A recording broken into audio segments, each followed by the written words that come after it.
Greetings, and thank you so much for joining us for our already 5th episode of Aunt Betty, Renaissance Queen. We'd like to ask you to take this time to subscribe to our channel and tap the like button and share our video with your best friend or your MAGA brother. Actually, we haven't even done that yet, but let's share Aunt Betty to the world.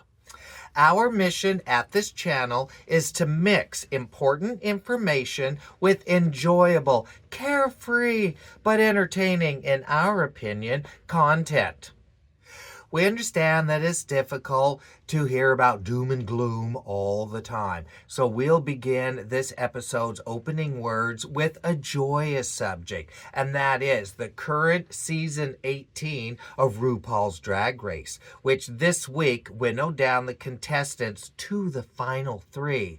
We want to say that after 18 years, some people were saying that the franchise was running out of steam, but this season was one of the best ever. The overall talent was superb. Any one of 5 queens is worthy of the top spot.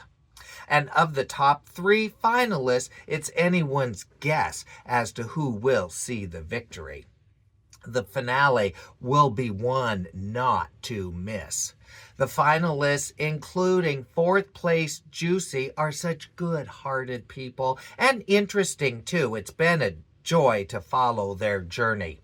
Aunt Betty has to confess that we had a little crush on Nene Coco. They are so intelligent and their taste level is exquisite. Did we mention romantic eyes? Aw, if only we were the same age. But alas, we're not. So we will be more than thrilled just to be your Aunt Betty. So, Nene, contact your Aunt Betty, AuntBettyBomber@gmail. I know we will be fast friends.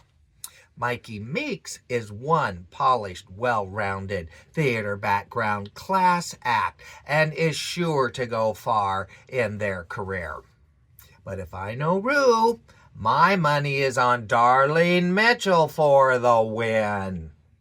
Everyone thought Darlene was just filler and would see the door early, as their drag was not taken seriously by the other contestants. But Darlene immediately appealed to Aunt Betty, who defines ourselves as an anti-drag establishment drag queen as well.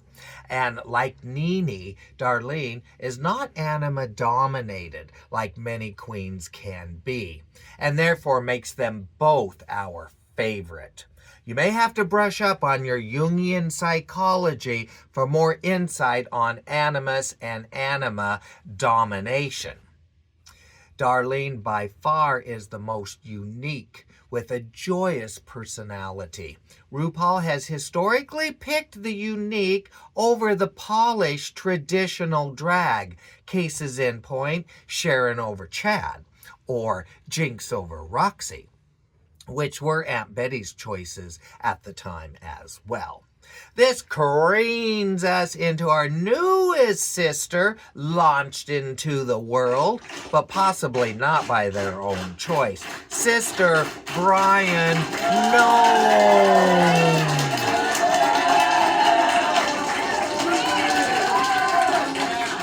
Husband of disgraced Homeland Security Secretary, former South Dakota governor, and puppy killer, Christy No.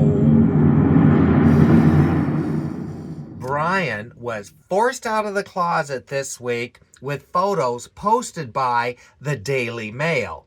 And thanks to Brian, our family of acronyms may have to grow by 3, from LGBTQ to LGBTQ-BIM, short for bimbo.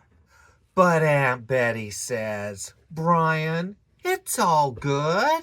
If it doesn't hurt anyone, you do you. The problem is, too many conservative communities conjure up repressive, flimsy moral values that can harm the spirit. Dr. Betty deduces, if cross-dressing wasn't taboo in these hamlets, there possibly would be less urges to do so, as we think the dirty little secret is a component of the phenomenon in many cases.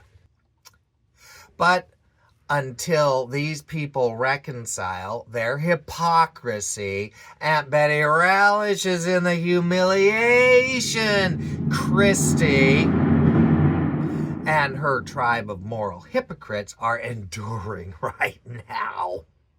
So Aunt Betty says to Brian, come over here. We think you need a big, big hug. And let Aunt Betty give you a big, big hug. Oh, oh, oh, oh, oh. Brian. Oh.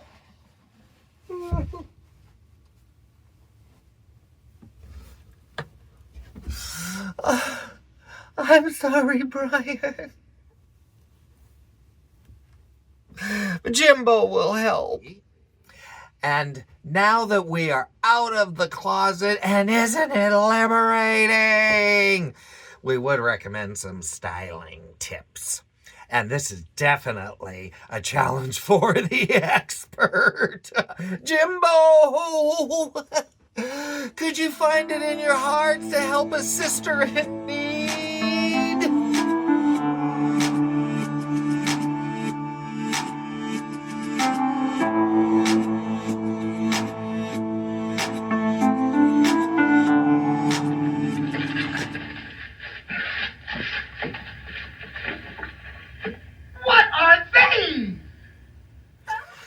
What are these? What is this? And what is this? Examining this closely, it looks like it come from Frankenstein's laboratory. We have 2 electrodes. We have mica and coiling wires. We're on a ceramic base, turning it under. There is some writing. It say, patent, October 20th, 1908. It say, G.E.co.USA.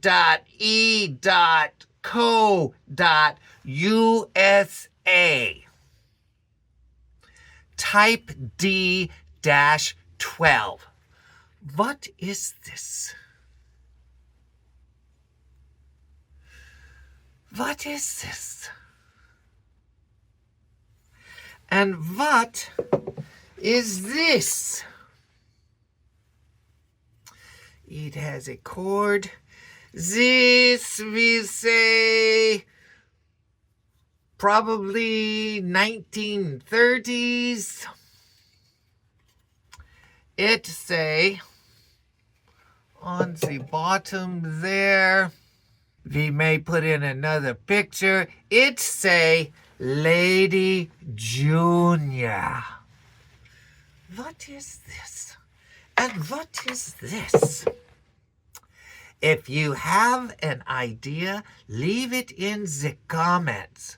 And like usual, the winners will receive no prizes. We will be back at the end of the episode to reveal what is this.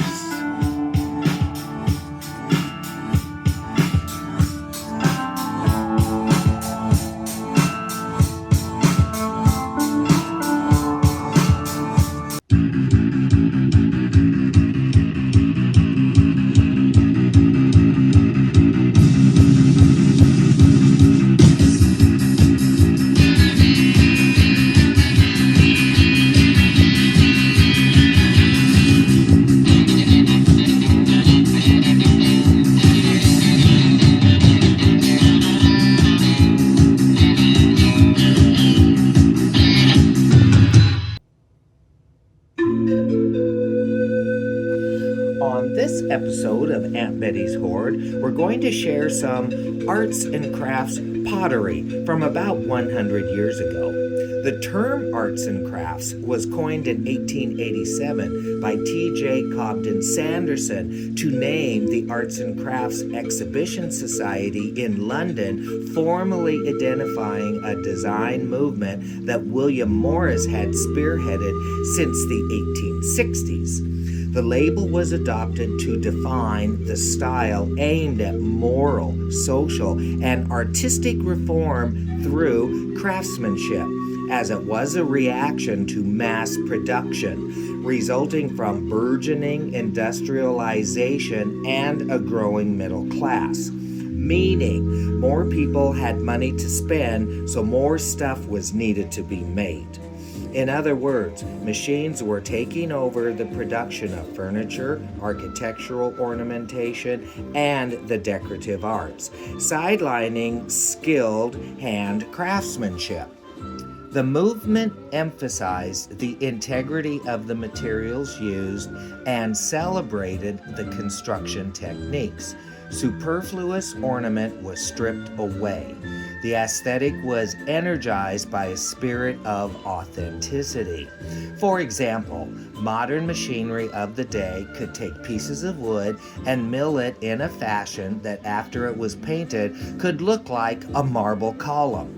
Here is a Greek Revival house with wood columns made to look like marble columns. The final look is the point.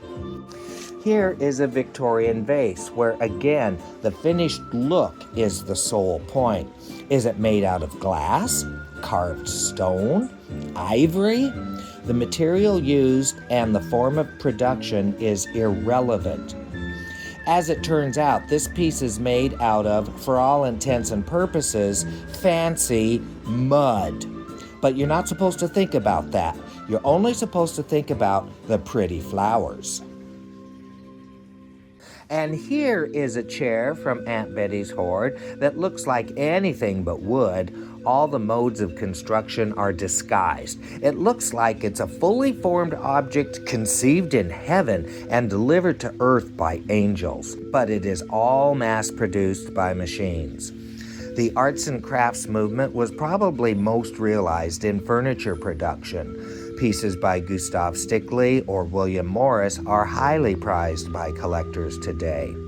The style made a great impact on architecture, especially houses, as expressed in Frank Lloyd Wright's early work and prairie-style houses. And the most pure surviving and fully formed example by Green and Green, the Gamble House in Pasadena, which we had the great privilege of touring earlier this year. The aesthetic made its way into metalwork, hardware, textiles, lighting, and graphic arts, especially in wallpaper coverings.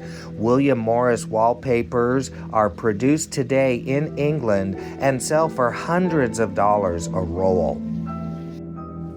Glass window work was a great vehicle for arts and crafts design, as this area definitely required hand craftsmanship. This window is in Aunt Betty's front door.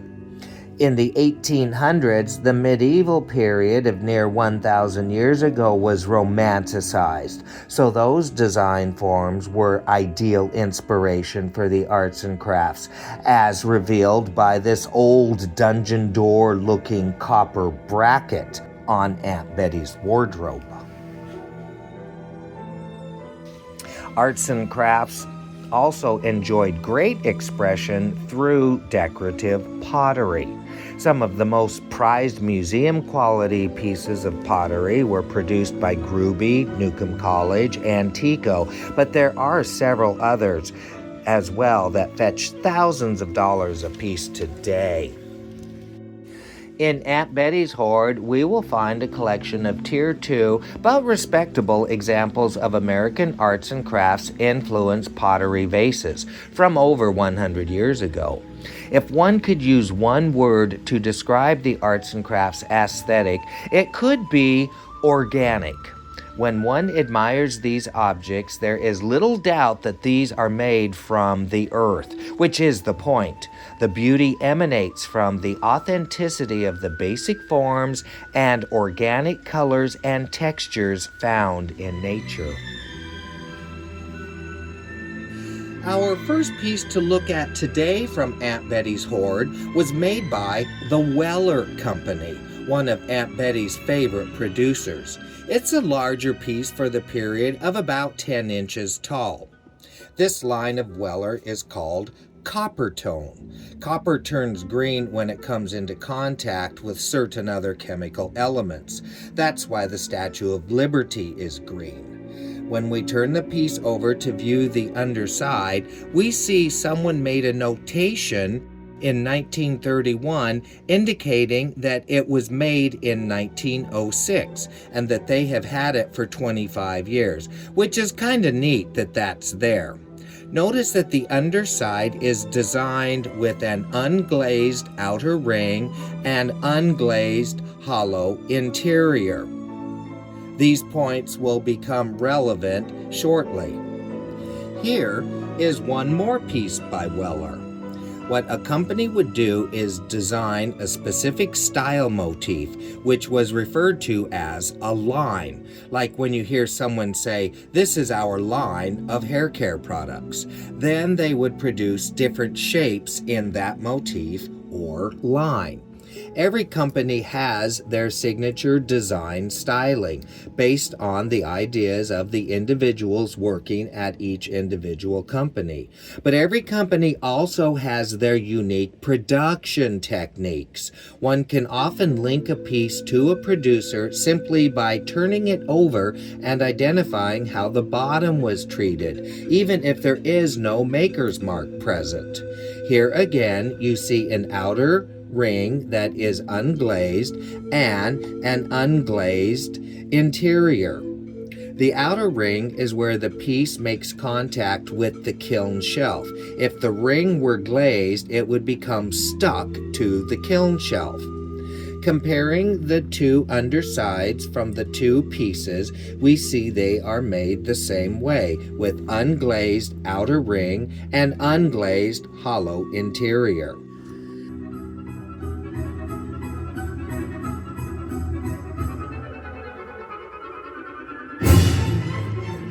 Are you tired of only being able to shop the same old, boring merchandise at the same home decor chain store?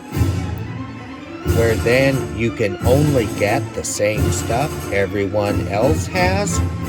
Well, if you are, then Aunt Betty has the offer for you that you have been waiting for.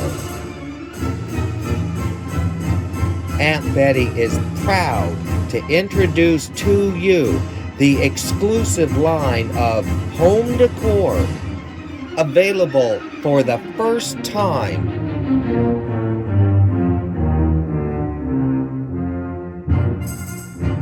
The White House Collection.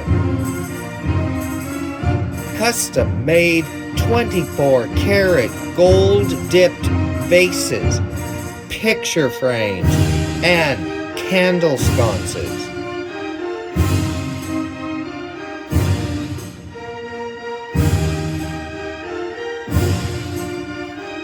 Rarely is an opportunity like this made to the general public.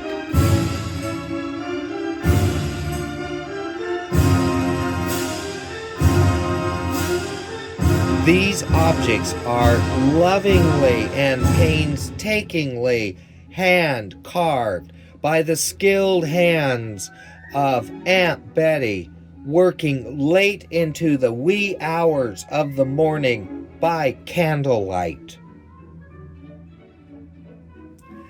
Every object is accompanied with a U.S. Patent Office registered certificate of authenticity, guaranteeing these objects to be unique, one of a kind, hand-carved and dipped in 24-karat gold by the one and only Aunt Betty. Accept no imitations. Order yours now while supplies last.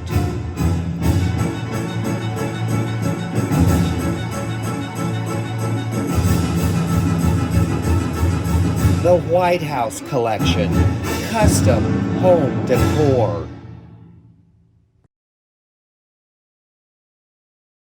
This piece we know little about, but based on the production techniques of this particular piece, we can, by a matter of elimination, ascertain that it was not a product from one of our major producers. Though we don't believe this piece to be particularly rare, as we have seen examples a few times for sale on the internet. It's a nice tall piece of around 9 to 10 inches and has a couple of embossed flowers. The production quality is inferior compared to our other examples. The walls are thin, the glaze is primitive, and you can see the mold seam, though it still is an attractive piece. When we turn it over, we see a completely different style of underside. It is flat with no ring. That glisten we see indicates that it was glazed with a clear glaze. So how did it not stick to the bottom? What can be done is to rest a glazed bottom piece on unglazed ceramic miniature pyramids called stilts that hold the piece up off the kiln shelf. The little indentations we're pointing at are the marks left behind by the stilts. This is Aunt Betty's nicest piece of our presentation today. It's a robust 12 inches tall and weighs a couple of pounds. The production quality is top tier for earthenware, and it may even be semi-vitreous. The walls are thick. The body was cleaned of any excess clay snags before the high-quality glaze was applied. This was made by a smaller volume producer called Fulper and done in a rare blue color. The shape comes right out of antiquity and looks like it could have been recovered from a sunken Minoan trireme from 3,000 years ago. When we look at the underside, we see yet another unique production style. We have our outer ring, but this time the inner hollow is glazed with the same exterior glaze. The ring looks so smooth. That's because they actually ground off the excess glaze that would have dribbled down there, allowing the vase to rest perfectly on your display surface. There's so much glaze all around down there, we're guessing this was resting on stilts in the kiln as well. Can you tell who made this piece? You guessed it, it's another one by Fulper. This one is a little smaller, 8 to 9 inches. It's still a good-sized piece, but not as monumental as the blue one. The glaze is exquisite, being applied so evenly with no runs. We would not call it matte, which was characteristic of the arts and crafts aesthetic, but it's also not high gloss. It's sort of in the middle. It's like an oily bread dough that you just want to caress. And when you turn it over, we see our characteristic ground bottom and a confirmation Fulper ink stamp. Roseville is one of the most recognized brand names of American pottery and is well known for their embossed flower designs from the 1930s and 1940s. Roseville started in 1890 doing typical of the period high glossy Victorian motifs, but then in the teens and 20s did some of these in the spirit of arts and crafts, being very organic. This looks like it could be lava, and this line is called carnelian and was also done in bluish green colors, but it's not as common as the reddish tones. This piece looks like it could have been retrieved from an Egyptian tomb. Turning it over to the underside, we have our ringed underglazed bottom and unglazed hollow, similar to Weller. Our final two exhibits are from Brush McCoy. This is a smaller, approximately 5-inch high piece, which are known as cabinet vases when they're that small. This particular piece sold quite well and is fairly easy to find examples of out there. Brush McCoy did not put in the finesse of production like Roseville or Fulper or Weller, so their items were not as expensive. Minor production flaws were overlooked. We see here where the greenware came out of the mold, not completely filled in with clay, but not to worry, it was still glazed over and finished off and sent out to the stores to be sold. Looking to the underside, yet again we see another variation of treatment. An outer unglazed ring, but glazed hollow, but no grinding. Now that we are all experts on American pottery, look at this last piece. It's approximately 7 to 8 inches tall. It is unmarked, but everything about the styling and production technique mimic the previous example to a T. The styling proportions, glaze characteristics, and the method of glaze application alluding to a melting effect as well as an exact duplication of underside treatment convinces Aunt Betty that this is also a product of Brush McCoy. We hope you enjoyed learning a little bit about the arts and crafts movement and how it related to decorative pottery. We can't wait to see what will be next on Aunt Betty's Hoard.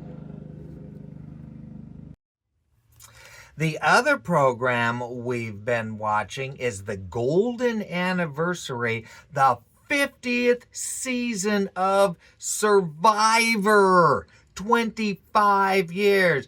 And we watched it from the very first season. Well, just the last couple of episodes of the very first season. But we've watched it every year for 25 years.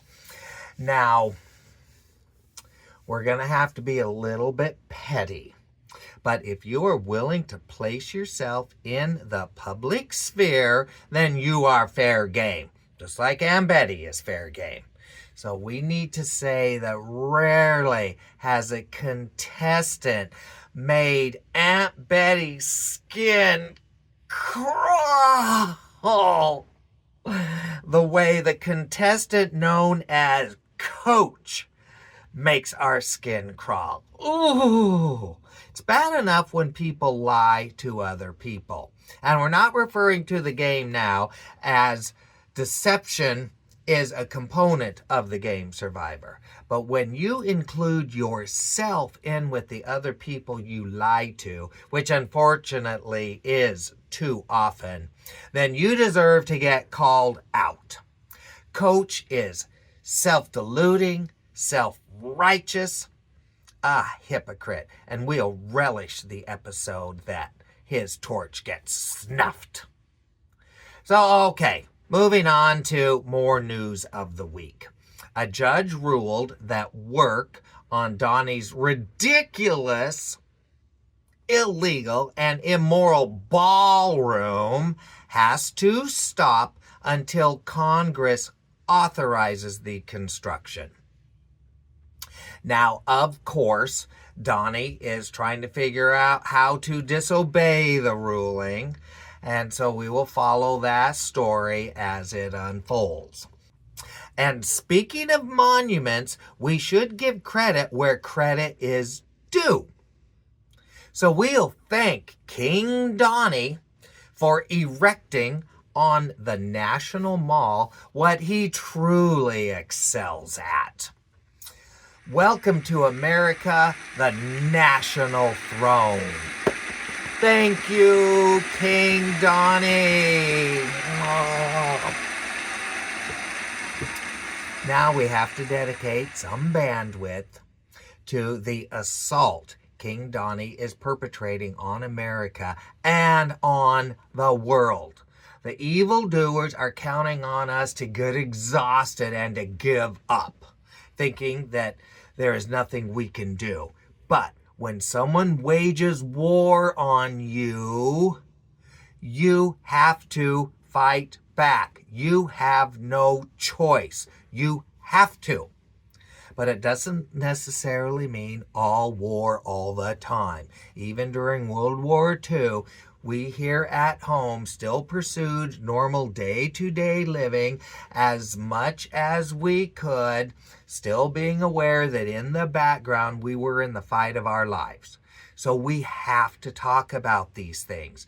We are living in dangerous times, and the only way they will become less dangerous is if we, the people, make them so. So we cannot be shy. We cannot put our heads in the sand. We cannot ignore these things, because if we ignore them, they will become more dangerous. So we have to let people know around the water cooler that what is going on right now is not normal and that we cannot stand for it. Here's a neat idea. Do your cords too often look like this? Well, what you can do is you can attach a twist tie to the end of your cord and keep it there like this. And now your cords can always look like this. And if you don't have any twist ties handy and you still want to do something with these cords, there still is another thing that you can do. But the first thing to do is to get rid of these god-awful tags here. These really bug the heck out of Aunt Betty. There we go. Now that's removed. Take both ends together and fold it in half. And then fold it in half again. And then fold it in half again. And then tie it into a knot. And then that is nice and neat, and you can hang that right on the hook. We want to start by making some modifications to our initial analysis of King Donnie starting his war of aggression in Iran. We got absolutely correct that Donnie did not start this war to help the American people, because the American people were in no danger from Iran. But now we are, because of King Donnie. This is a completely unnecessary, illegal, and immoral war. Well, all wars are immoral. And also what we got correct was that this war has gotten the Trumpstein files off the front page. And it is still correct that a war is a convenient way to soak the American people of our hard-earned money and to put it in the hands of the elite war contractors. But keeping up with the analysis as we have, it's been revealed that King Donnie is even more insane than we even wanted to admit. And that the major reason for King Donnie attacking Iran and starting a war was to simply stroke his own ego. Full stop. Stroke his ego. For him, for him, for him, for him. Donnie thought that starting the war would make him look like the hot dog on campus. And the thousands of people murdered and the billions of dollars wasted and wrecked global economy was to simply make King Donnie feel important. Donnie's low intelligence thought that since Iran has been demonized for over 40 years now, that he would be celebrated for killing these people. Aunt Betty's not an expert on the Middle East, but we do have a grasp on the basics. And we should take responsibility for our part in creating Iran's antisocial behavior to the extent that it exists as a result of what the United States has done to Iran and the region in general. For over 100 years now, since World War I, Europe and the United States has pushed their way into the Middle East for the oil. And by way of extremely lopsided deals that have not benefited the people who live there at all. Iran got tired of this and kicked the United States out of Iran in 1979.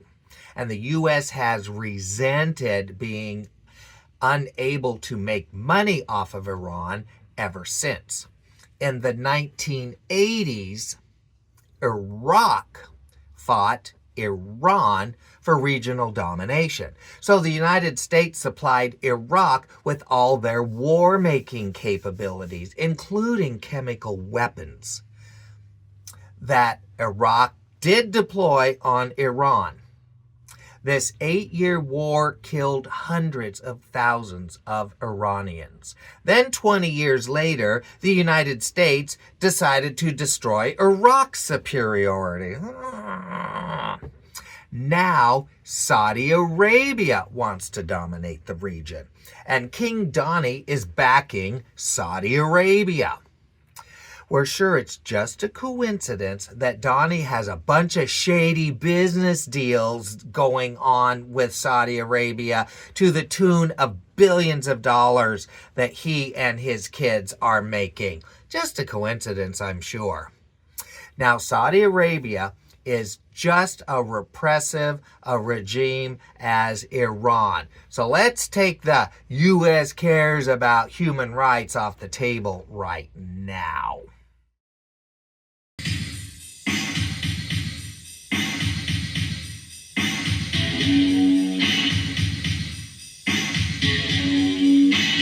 Other things to do with a blow dryer. We have this old potato that we dug up that got left over from last year. There's a couple of scars there where we stabbed at it from the spading fork. And so it's getting a little soft, but it's big and it has lots of eyes on there. So this will be a good potato to replant and grow baby potatoes. It's pretty large, so we'll cut it in half so that we can get 2 plants out of it. What you want to do when you cut a potato open and you want to plant it, then you want this moist cut part to heal over, to sort of develop a dry skin over it. That will help protect it. And this is where the trusty blow dryer comes in.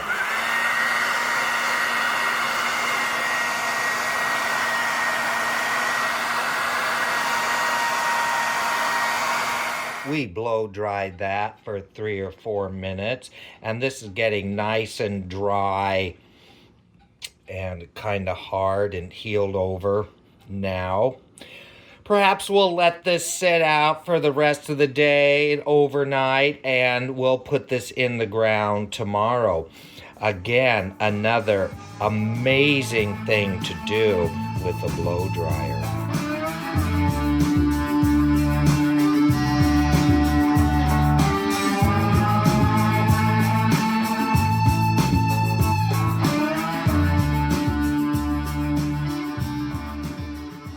Then there is Israel.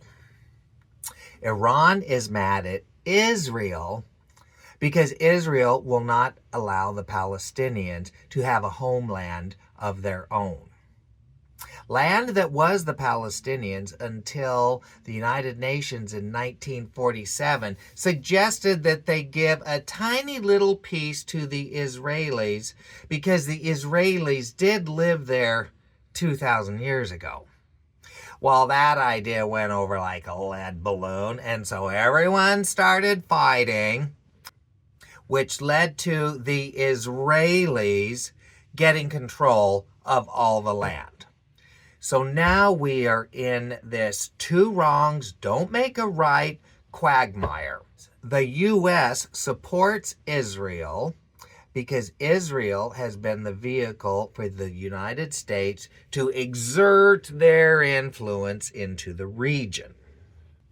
And for the Americans that are adopting an anti-Semitic position, we must remember that it is primarily the people that are in control of all of these governments that are the bad people.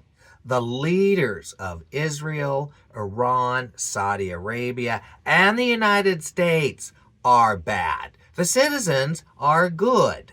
So for the American people, we are now in a no-win situation with this war.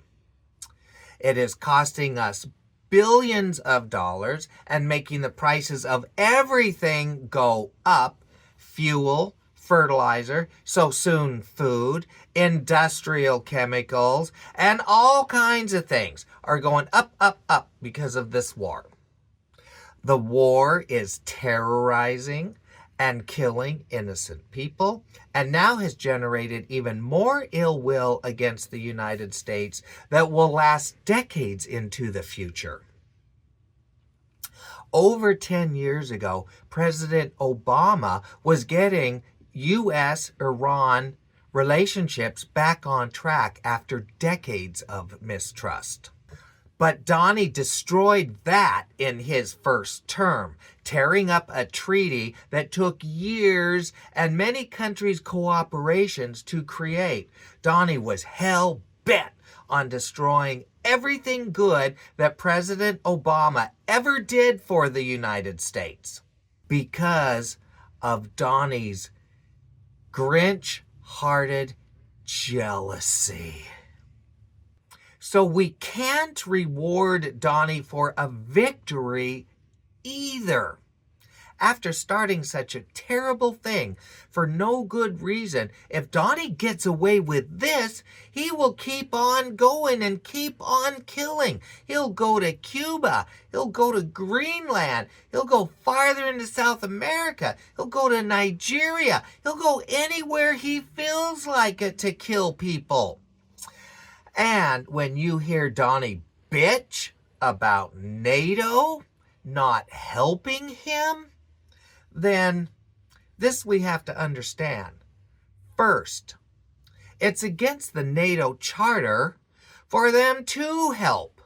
NATO is only a thing if a NATO country gets attacked. NATO is not allowed to help a country do the attacking. And B, what country in their right mind would help Donnie even if they could, after all of the horrible things that Donnie has said and done to our once allies and favored trading partners? If for no other reason, Donnie has proven beyond a shadow of a doubt that he cannot be trusted and that he is downright crazy.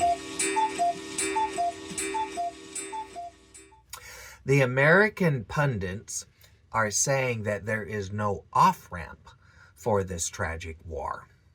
Well, there is. Aunt Betty's plan is simple but effective. King Donnie must immediately be removed from office. By way of the 25th Amendment would be the simplest, or by impeachment and conviction via Congress. Then we move Vance up to the top spot. where Vance gets on his hands and knees and begs for forgiveness and immediately begins war crimes reparations. Then we take care of Vance in 2028. Now Vance is a lying, vile fungus, not fit to inhabit your toenails. But Vance is not crazy. So if our choice is between criminally insane or criminally criminal, we will take criminally criminal any day. And to the Democrats, we are not hearing enough pushback from you. Aunt Betty requests, get a spine, grow a pair, eat your spinach. For heaven's sakes, show some leadership. Your silence validates these crimes.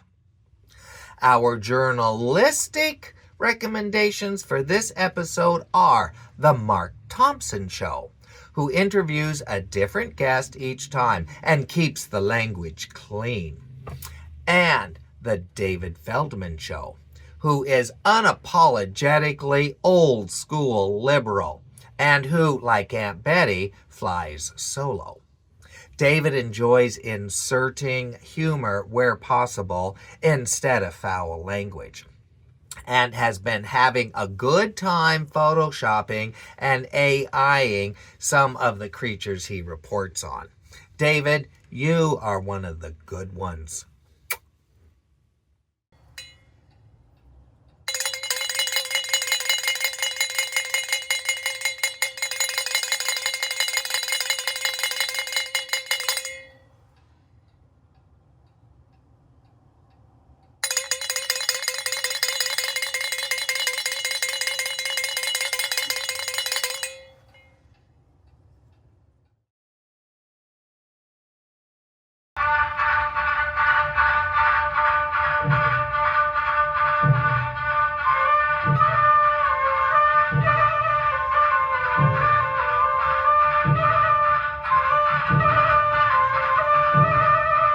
The first of the two new segments we're introducing in this episode is titled Released on Vinyl. We believe if we only use a few seconds of music audio, we can avoid copyright infringement. But the point is to introduce music that folks can then go out and buy and therefore support artists or their estates. Considering the age of music now that would have originally been released on vinyl, many of the artists may already be on their next cosmic assignment.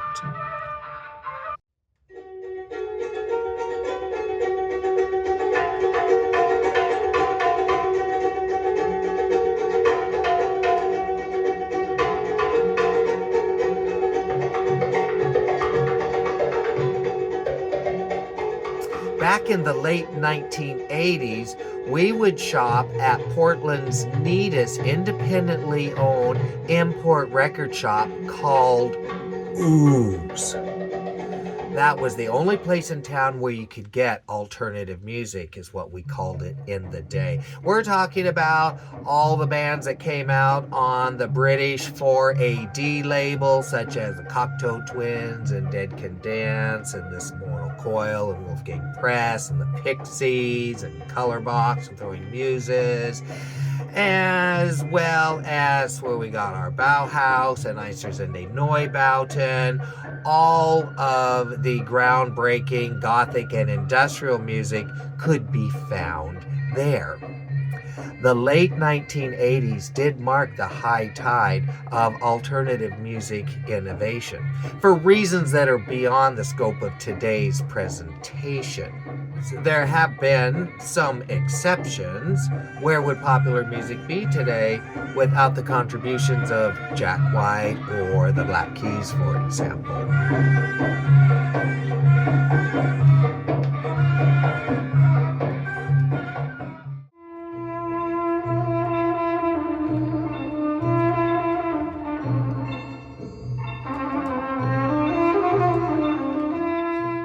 one of the most unique records, Charles had the excellent taste to inventory, as world music was not the scope of Charlie's shop, is what we're listening to right now. The album is titled simply The Egyptian Music, created by the world-renowned composer Solomon Gamil.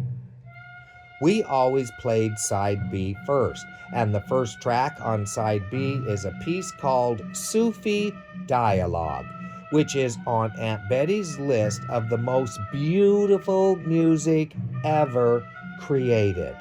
You are actually not going to hear Sufi Dialogue during this segment, as we have adopted the piece as our background theme music for our gardening segment, Aunt Betty Blue Eyes Green Thumb, where you can enjoy listening to it over there during that segment.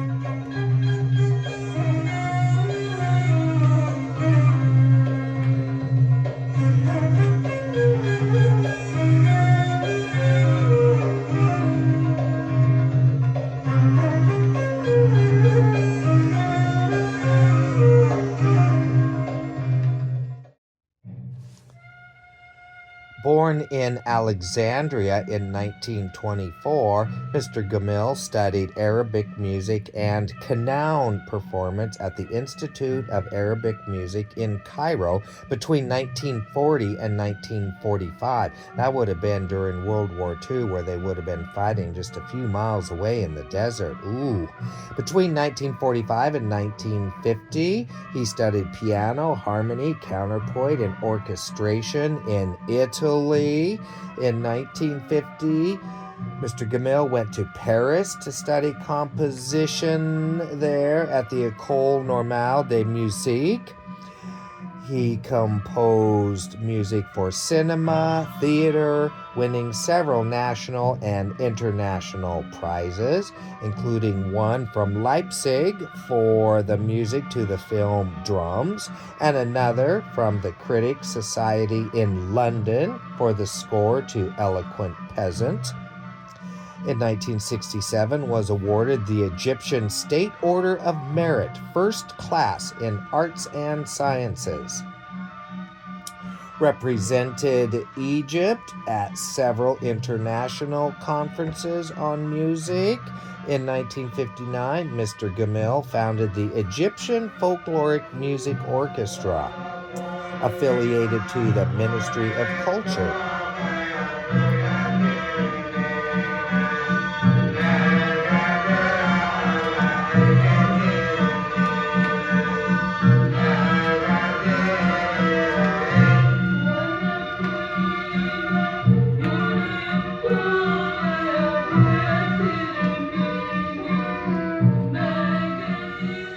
And Mr. Gamil was a lecturer at the Higher Drama Institute, Academy of Arts, Cairo, and a member of the International Association of Musicologists in Switzerland.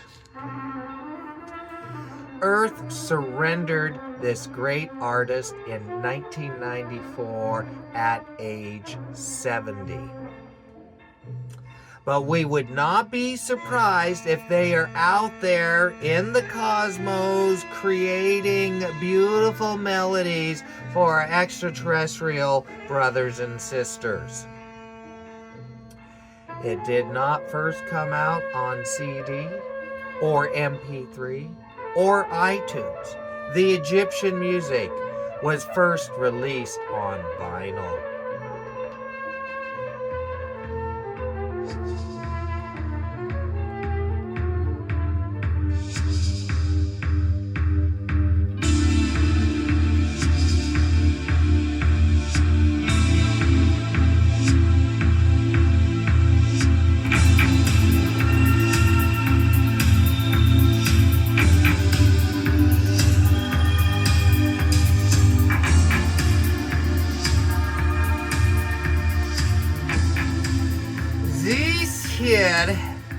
Is the very first toaster invented in 1908 in America.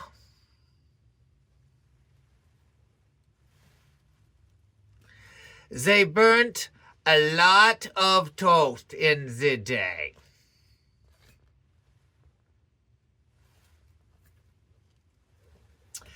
And these here with the red hot coils that say Lady Junior is a toy toaster. This is a toy for the little children to play, to learn how to grow up to be like mommy. We must say that the parents had a much better sense of humor when it comes to the little bunchkins back in the day.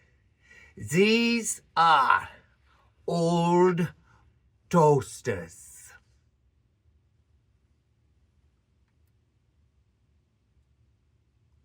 We can't wait to see what we will have the next time on What Is It?